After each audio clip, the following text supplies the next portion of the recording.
মানুষ মাত্রই সৌন্দর্যের পূজারী। নিজেকে সুন্দর দেখানোর জন্য সে কি না করে। সেই দিক থেকে গ্ল্যামার দুনিয়ার মানুষেরা নিজের সৌন্দর্য নিয়ে আরও বেশি সচেতন। পর্দায় নিজেকে আরও সুন্দর করে মেলে ধরতে তারা সাধারণের থেকে কয়েক ধাপ এগিয়ে। এমনকি প্লাস্টিক সার্জারি করে নিজের মুখের নকশা পর্যন্ত বদলে ফেলেছেন এক ঝাঁক বলিউড অভিনেত্রী। এ কারণে অনেক সময় চেনা সেই মুখ হয়ে গেছে অচেনা।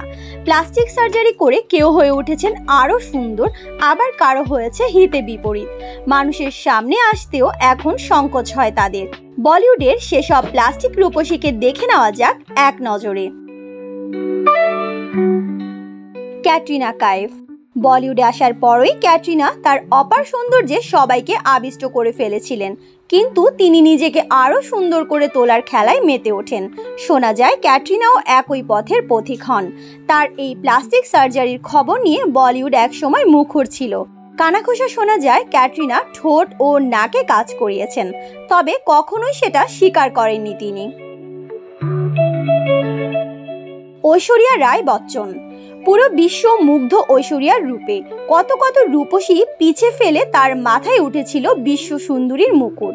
বলিউডে পা রাখার পর নিজের রূপ নিয়ে আরও সচেতন হয়ে ওঠেন বচ্চন পরিবারের বউ।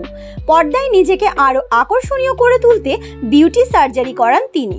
এরপর ঐশ্বরিয়ার সৌন্দর্য যেন দ্বিগুণ হয়ে যায়।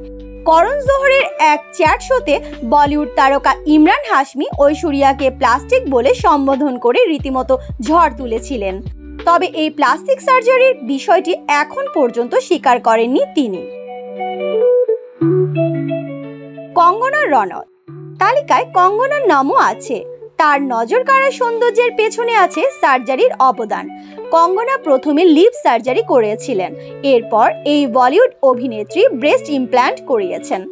এমনকি শোনা যায় চোখের পাতার সার্জারিও করিয়েছিলেন তিনি। শিল্পা শেঠি। বলিউডে পা রাখার পর নিজের নাক নিয়ে নানা সমালোচনার মুখোমুখি হতে হয়েছিল শিল্পা শেঠিকে। তবে ৪৫ বছর বয়সী এই নায়িকার সৌন্দর্যে আরও কুপোকাত অনেকে। বয়স যেন তার আজও অধরা। আর শিল্পার এই সৌন্দর্যের পেছনে রয়েছে প্লাস্টিক সার্জারির কারিকুরি। এই নায়িকাও নিজের ভোল বদলে ফেলতে সার্জারির সাহায্য নিয়েছিলেন। শিল্পা নিজের নাককে চোখা করতে দুবার প্লাস্টিক সার্জারি করেছেন। আর এরপর এক নতুন রূপ পান এই বলিউড অভিনেত্রী। আনুশকা শর্মা। ভারতীয় ক্রিকেট দলের অধিনায়ক বিরাট কোহলির স্ত্রী ও বলিউড তারকা আনুশকা শর্মার রয়েছে প্লাস্টিক সার্জারির রেকর্ড। এ কারণে তাকেও একসময় ট্রলিংয়ের শিকার হতে হয়েছিল। শাহরুখ খানের সঙ্গে রাবনে বানাদি জোড়ি ছবির মাধ্যমে হিন্দি ছবির দুনিয়ায় অভিষেক হয় আনুশকার। তখন তিনি দেখতে ছিলেন একরকম। করণ জোহরের চ্যাট শো কফি উইথ করণে একদম অন্য রূপে ধরা দেন আনুশকা। এমনকি ভালোভাবে হাসতে পর্যন্ত পারছিলেন না তিনি। তার ঠোঁটের আকার অস্বাভাবিক পুরু দেখাচ্ছিল। তাই আনুশকার মুখের আদলও অনেকটা বদলে যায়।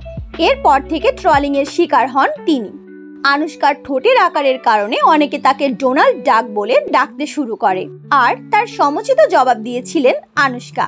এই বলিউড তারকা বলেছিলেন যে আর ৫ জনের মতো তিনিও একজন মানুষ, সবার মতো তিনিও নিখুঁত নন। আনুশকার এই লিপ সার্জারি সবাই পছন্দ করেনি। আয়েশা টাকিয়া। ওয়ান্টেড ছবিতে সালমান খানের নায়িকা হিসেবে নজর কেড়েছিল আয়েশা। নাগেশ কুকুনুরের ডোর ছবিতে অভিনয় করে দারুণ প্রশংসা কুড়িয়েছিলেন তিনি। অনেকের মতে লম্বা রেসের ঘোড়া ছিলেন আয়েশা, কিন্তু সার্জারির পর রাতারাতি সেই দৌড় থেকে ছিটকে যান তিনি। প্রথমে আয়েশা ব্রেস্ট সার্জারি করিয়েছিলেন, কিন্তু মুখের সার্জারির পর তার চেহারাই বদলে যায়। এরপর পর্দায় আর জাদু দেখাতে পারেননি তিনি। প্রিয়াঙ্কা চোপড়া। ঐশ্বরিয়ার মতোই প্রিয়াঙ্কা বিশ্ব সুন্দরীর খেতাব জয় করেছিলেন। হিন্দি ছবির দুনিয়ায় পা রাখার পর তিনিও প্লাস্টিক সার্জারি করে নিজেকে আরও সুন্দর করার সিদ্ধান্ত নিয়েছিলেন। নাক ও ঠোঁট ছাড়া আরও কিছু ক্লিনিক্যাল ট্রিটমেন্ট করিয়েছিলেন প্রিয়াঙ্কা। এই বলিউড অভিনেত্রী তার সদ্য প্রকাশিত আত্মজীবনী আনফিনিশডে এই ব্যাপারে অনেক কিছু ফাঁস করেছেন। নাকের একটা সমস্যা নিয়ে তিনি গিয়েছিলেন চিকিৎসকের কাছে।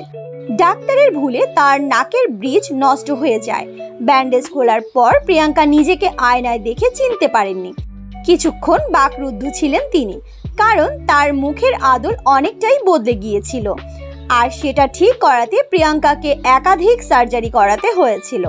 এ কারণে তাকে প্লাস্টিক চোপড়া বলেও ডাকা হতো। এর ফলে প্রিয়াঙ্কার আত্মবিশ্বাসই নষ্ট হয়ে গিয়েছিল। সময়ের সঙ্গে সঙ্গে তিনি নিজের সেই হারানো আত্মবিশ্বাস ফিরে পান।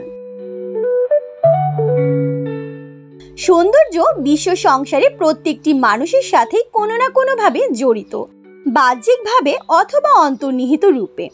বাহ্যিক সৌন্দর্যকে আমরা প্রত্যক্ষ দেখতে পাই, আর তাই সেই ব্যক্তিকে আমরা সুন্দর হিসেবে আখ্যা দিয়ে থাকি, যদিও সেটা ক্ষণস্থায়ী।